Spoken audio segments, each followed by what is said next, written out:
Rumah itu tampak sunyi. Dari luar, tidak ada yang tampak aneh.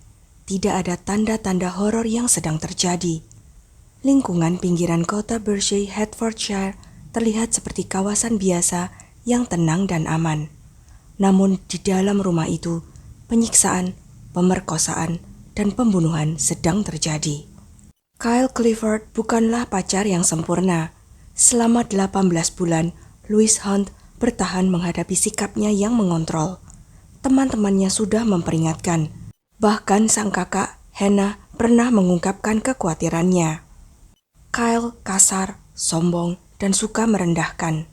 Ada momen-momen ketika emosinya meledak secara tiba-tiba. Ucapannya tajam dan menyakitkan.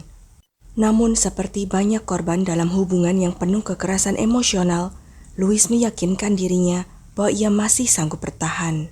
Titik baliknya datang pada Juni 2024 saat mereka menghadiri sebuah pesta pernikahan. Di sana, Kyle mempermalukannya, melontarkan candaan cabul, dan menyindir soal hubungan masa lalu di depan banyak orang. Itu bukan bentuk kasih sayang, melainkan pertunjukan dominasi. Pengingat bahwa dalam pandangannya, Louise adalah sosok yang lebih rendah darinya. Keesokan harinya, Louise mengkonfrontasi Kyle. Pertengkaran itu singkat namun berdampak. Louise lelah, ia ingin pergi. 2 hari kemudian, ia mengirimkan pesan yang akan mengubah segalanya. Ia menyatakan hubungan mereka sudah berakhir, dan ia tidak bisa lagi menutup mata atas perilaku Kyle yang sebenarnya. Balasan Kyle datang seketika, terdengar tenang dan penuh sopan santun. Ia mengucapkan terima kasih atas kejujurannya dan mengatakan bahwa kejelasan ini akan membantu mereka sama-sama sembuh. Namun itu hanya kebohongan yang dibungkus kesantunan. Kyle tidak sedang menyembuhkan dirinya, ia sedang membusuk dari dalam. Pesan-pesan mulai berdatangan.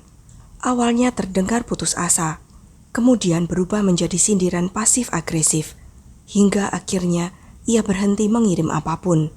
Saat menyadari bahwa Louise tidak akan pernah membalasnya, keputusasaan itu berubah menjadi dendam.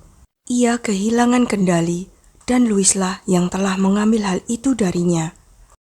Bagi Kyle, ini bukan sekedar patah hati, ini adalah pengkhianatan. Seorang psikopat kadang mudah dikenali, merasa berhak, terobsesi, dan tidak mampu menerima penolakan. Kyle memiliki ketiganya. Ia meyakinkan dirinya bahwa keluarga dan teman-teman Louise telah meracuni pikirannya, bahwa keputusan itu bukan dari Louise sendiri. Di benaknya, Louise tidak meninggalkannya. Louise telah dicuri, dan mereka yang mencurinya harus membayar harganya. Kyle tidak bertindak secara impulsif, ia merencanakan semuanya. Dalam hari-hari setelah perpisahan itu, ia mulai mengumpulkan perlengkapan. Ia mencari informasi tentang alat panah di internet, lalu memilih model yang dikenal mematikan. Ia bahkan bertanya pada saudaranya yang sedang dipenjara tentang senjata, mengungkapkan kondisi pikirannya yang semakin gelap. Rekaman CCTV kelak menunjukkan dirinya membeli sebuah crossbow lengkap dengan 6 anak panah dan sebilah pisau daging. Ia juga membeli bensin dalam jumlah besar, lakban, dan tali. Kyle bertindak metodis dan terukur. Rencananya tidak berhenti pada pembunuhan. Ia mencari cara untuk membuang mayat, bahkan membeli bensin. Ia ingin TKP-nya tidak bisa dikenali. Tapi lebih dari itu, ia ingin Louise menderita sebelum ia mati. Ia tidak hanya ingin membunuhnya, ia ingin Louise tahu kenapa ia harus mati. Pada 9 Juli 2024, sekitar pukul 13:40 waktu setempat, Kyle memarkir mobilnya di sebuah jalan dekat rumah keluarga Hunt di Ashland Close, Berkshire, dekat Watford. Ia sempat keluar dari mobilnya untuk mengecek kendaraan apa saja yang terparkir di halaman rumah keluarga Hunt, lalu kembali ke mobilnya dan mencari informasi online tentang acara balap kuda. Tujuannya adalah memastikan apakah ayah Louise, John Hunt, seorang komentator olahraga untuk BBC Radio 5 Live dan Sky Sports, berada di rumah atau tidak. Pukul 14:32, Kyle mendekati rumah Hunt dengan pisau tersembunyi di dalam ransel dan menekan bel. Yang membukakan pintu adalah ibu Louis, Carol Hunt. Kyle mengatakan bahwa ia ingin mengembalikan barang-barang milik Louis. Setelah diizinkan masuk, ia langsung menusuk Carol hingga tewas. Percakapan di depan pintu ini terekam oleh kamera bel pintu keluarga Hunt, yang juga merekam suara-suara dari dalam rumah sepanjang hari. Kyle kemungkinan menunggu hingga Carol benar-benar meninggal karena luka-lukanya sebelum meninggalkan rumah pada pukul 15:07. Ia lalu kembali ke mobilnya dan mengambil crossbow yang disembunyikan di bawah selimut. Sore itu, Louis sedang bekerja di ruang usaha grooming anjing miliknya yang terletak di bangunan terpisah di halaman rumah. Beberapa pelanggan keluar masuk melalui pintu samping. Kyle menunggu hingga Louis masuk ke dalam rumah, yang terjadi pada pukul 16:11. Tak lama kemudian, terdengar suara teriakan Louis. Suara-suara lain seperti teriakan tinggi, suara laki-laki berteriak, dan benturan-benturan keras terdengar hingga pukul 16:26. Kyle lalu mengikat pergelangan tangan dan kaki Louis serta membungkam mulutnya. Selama waktu itu, Kyle menyiksa dan memperkosa Louis. Pukul 17:31, Kyle pergi ke bangunan tempat usaha grooming untuk mengambil ponsel Louis. Ia menggunakan ponsel itu untuk mengirim pesan kepada John, ayah Louis, menanyakan kapan ia akan pulang. Kyle juga mencari informasi di internet tentang cara mematikan detektor asap, karena diduga ia berencana membakar rumah tersebut. Ia meninggalkan rumah menuju taman belakang, lalu kembali masuk pukul 18:20 dan menutup tirai gorden. Pukul 18:49, Hannah Hunt, kakak Louis, menelepon ponsel ibunya, Carol, saat ia sedang mendekati rumah. 1 menit kemudian, Kyle menembak Louis dari belakang dengan crossbow dan menewaskannya. Beberapa detik kemudian, Hannah masuk ke rumah dan memanggil ibunya yang tidak menjawab telepon. Ia naik ke lantai atas dan langsung bertemu Kyle. Hannah mulai berteriak. Kyle mencoba menenangkannya, namun Hannah justru menangis dan berteriak lebih keras. Pukul 18:52, Hannah sempat mengirim pesan kepada pacarnya Alex Klein. "Tolong telepon polisi, dia sedang mengikatku." Setelah itu, ponselnya disetel dalam mode senyap. Pukul 18:54, Kyle menembak Hannah dengan crossbow. Ia lalu segera meninggalkan rumah.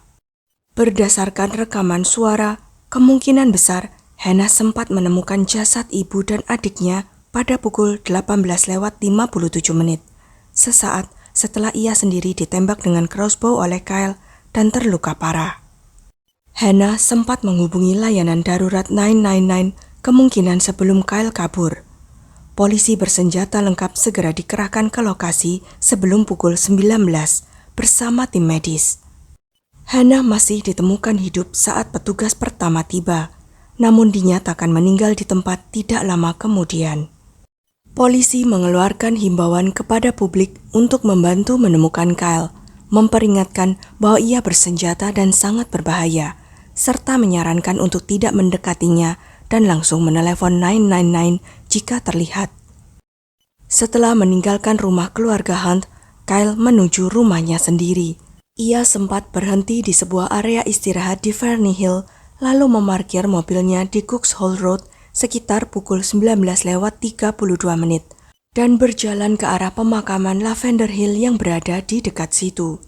Ia bermalam di sana dan sempat membuat jerat gantung dari tali dan dahan pohon. Namun baik tali maupun dahannya terlalu rapuh sehingga usaha bunuh dirinya dengan gantung diri tidak berhasil dilakukannya.